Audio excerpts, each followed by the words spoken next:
Welcome to Wagmi Media, your entertainment hub buat belajar kripto dan signal yang membuatmu cuan. Enjoy the show. And we are back. Oke, jadi sekarang kita bakal lebih ngomongin lebih ke arah DeFi, which is your specialty. Gue lebih pingin tanya nih. Jadi kalau misalkan gue personally, I'm a long-term investor. I am also a swing trader in the crypto market. I play with NFTs on last year, not anymore. Not anymore. For very, very obvious reasons. But DeFi, I am not that bisa dibilang belum terlalu menelusuri banget karena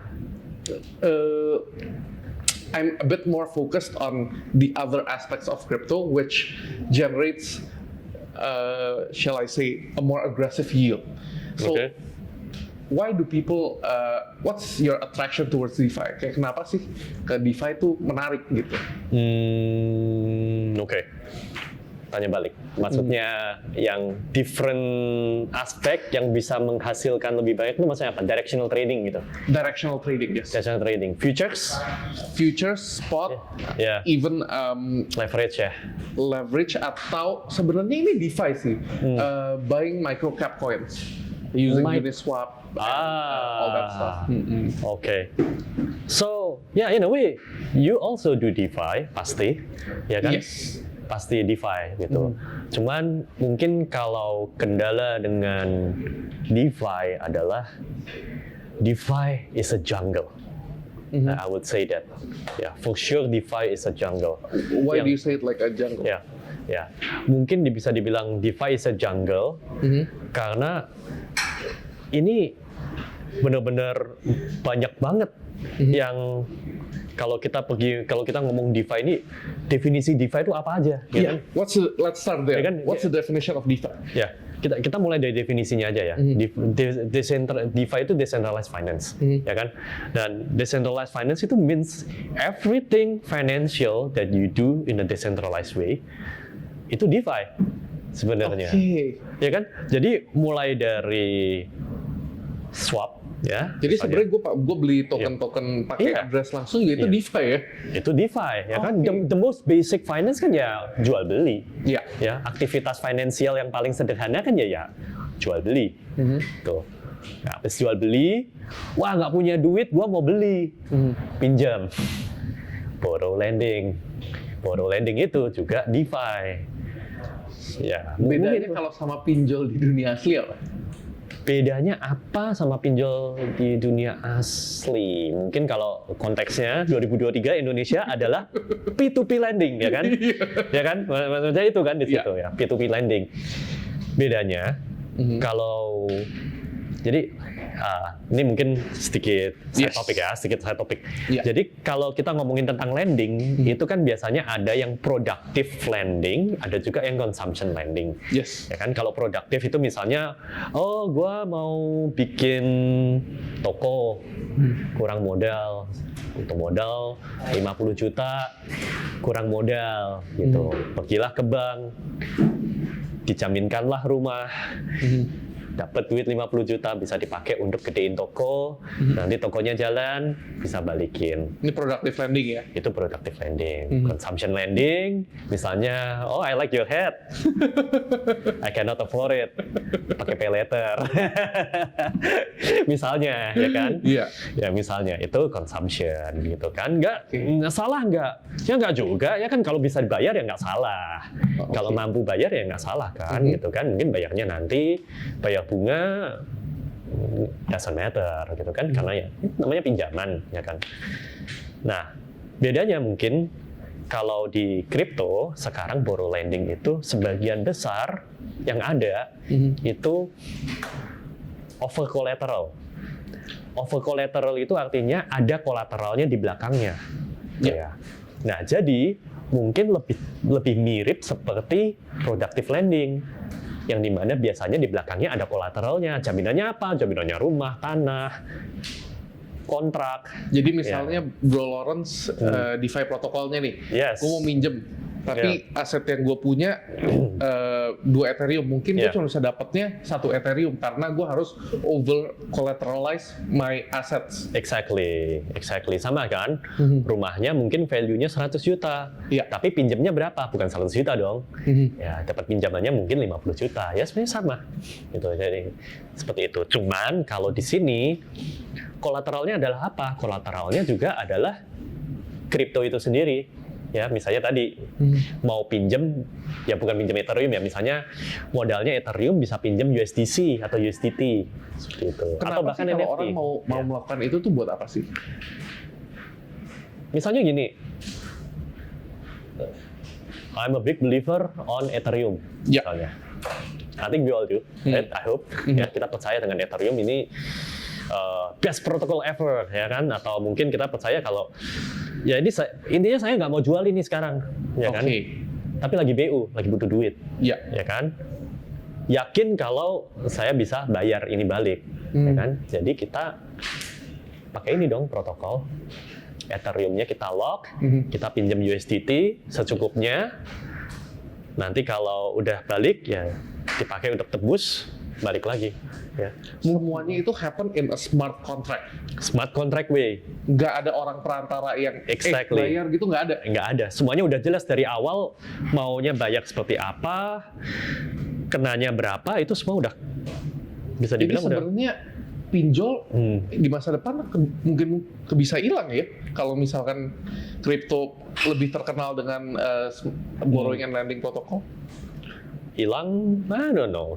Mungkin yang ada mungkin orang kalau bilang pinjol itu ya pakai blockchain.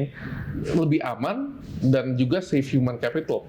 Save human capital yang ujung-ujungnya lebih efisien dong. Yes. Kalau lebih efisien berarti nanti cost-nya juga lebih murah. Jadi kalau misalkan gue break to normal traditional finance, itu ibaratnya gue punya saham BCA nih. Gue punya 100 saham BCA, gue pengen beli motor tapi gue nggak mau jual sahamnya. Yeah. Jadi gue pinjem uang pakai aset saham BCA tersebut untuk Yeah. narik cash. Oke. Iya. Ya. Mungkin mirip pegadaian, Iya. ya kan? Tapi pakai saham kitanya. Pakai saham, pakai kripto, dan bahkan pakai NFT. Sekarang juga udah ada juga. Ya, NFT itu bisa dijadikan kolateral. NFT tertentu ya, mungkin nggak semua NFT ya. Kalau misalkan collateral pakai NFT, harga NFT-nya turun, what happens then? Liquidate, sama seperti kripto.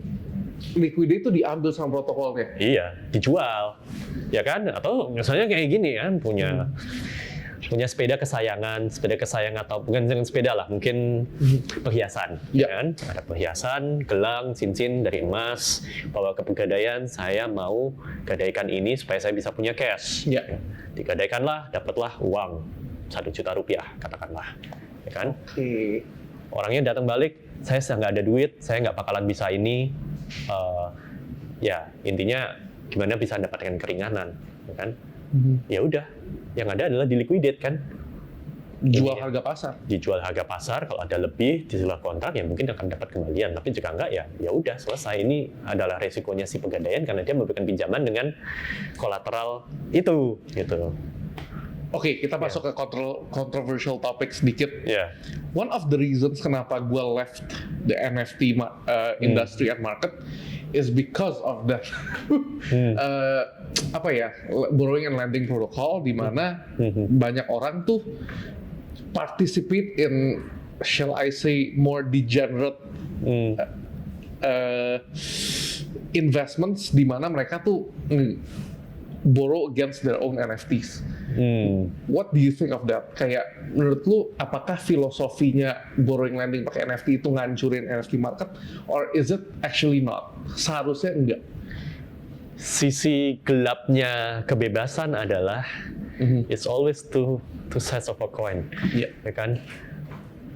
Satu sisi ya kita bisa lihat kalau loh ini kan market bebas bos, ya kan? Ini ada instrumen ini bisa dipakai ya orang bisa pakai, terserah, Iya. ya kan? Mungkin ada ya ibaratnya saya punya lukisan bagus, lagi butuh duit, lukisannya digadaikan biar bisa borrow gitu kan, ya bisa do something ya kan, itu kan obviously malah jadi ada utilitas yang kalau tadinya lukisan cuma bisa dipajang, orang mengagumi, mahal ya. Sekarang, oh ternyata ini bisa dijadiin jaminannya kan, ya. Iya. Ya sekarang there's liquid value in that. Ada liquid value-nya gitu. Tapi on the other hand ya betul. Ini kan jadi orang jadi bisa short. Dan itulah yang terjadi. Iya. Ya. Talking about DeFi back again, kita mungkin lebih pengen ngomongin ke arah Nobi kali ya. Ya. So kalau gua kan sebenarnya kan lebih ke investor secara personal. Yeah. You are an investment company. Yes. What differs your investment strategies using DeFi dibanding orang-orang awam lah yang di crypto asal trading atau main capital gain doang gitu? Oke.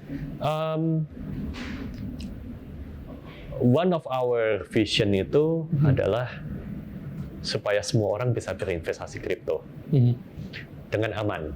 Dengan aman. Dengan aman. Mungkin itu bagian pembedanya. Itu underline ya, dengan aman. Dengan aman. Gitu. Kenapa? Karena ya kita percaya kalau memang kita mau membesarkan kripto ini di Indonesia, ya di 2023 ini, kan kita butuh solusi yang orang bisa percaya, ya gitu. Dan bagi sebagian orang, bagi banyak orang, kripto itu identik dengan duit hilang. Oke. Bahaya. Kalau aman itu definisi dari kecolongan di protokol yang kurang aman, atau mungkin tokennya token bodong, atau amannya itu definisi dari segi apa? Semua bisa terjadi, ya kan? Mungkin if you've been with crypto long enough, you will understand kalau everything can happen, right? Gitu. DeFi is a jungle, crypto is a night market, ya kan?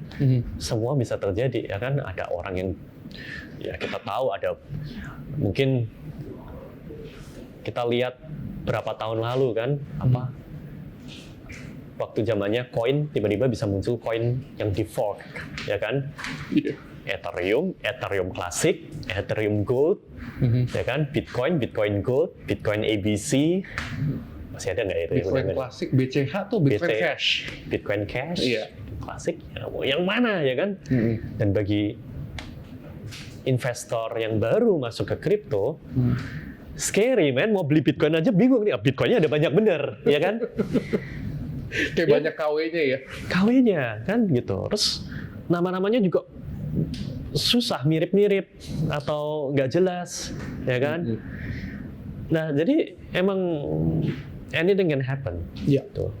Jadi pertanyaannya ya gimana ini kita bisa grow this in a responsible way yang bisa bikin kenyamanan juga buat orang-orang yang emang tertarik, ya teknologinya ini kan bagus, kripto teknologinya bagus dong, mimpinya juga bagus, gitu. Tapi kan kekacauan ini terus terjadi, ya. Jadi mungkin itu visinya kita. Gitu. Nah, gimana caranya ya? Kita berarti pertama kita coba jagain. Oke, kita bantu orang untuk investasi di kripto yang kita bisa bilang top market cap, yang aman, yang kita bisa bilang kalau paling tidak sepengetahuan kita ini mungkin sudah diakui dunia, ya kan? Jadi kalau misalnya yang baru-baru ya kita jangan dulu, jangan di kita gitu. Nah, lalu dengan cara mengembangkannya, ya kalau mungkin sebenarnya kan kalau orang masuk ke dunia kripto itu orang sering dengar kan, lu main kripto nggak? Iya. Kan? Main kan, ya kan? Jarang banget orang ngomongin, lu investasi kripto nggak? Ya kan, jarang kan sebenarnya kan? Lebih banyak orang pakai kata main ya? Main 90% lah, ya kan? Kalau nggak main, trading. Ya, trading mungkin lebih sering ya. Gitu. Tapi investasi itu kan mungkin masih underdog tuh. Gitu.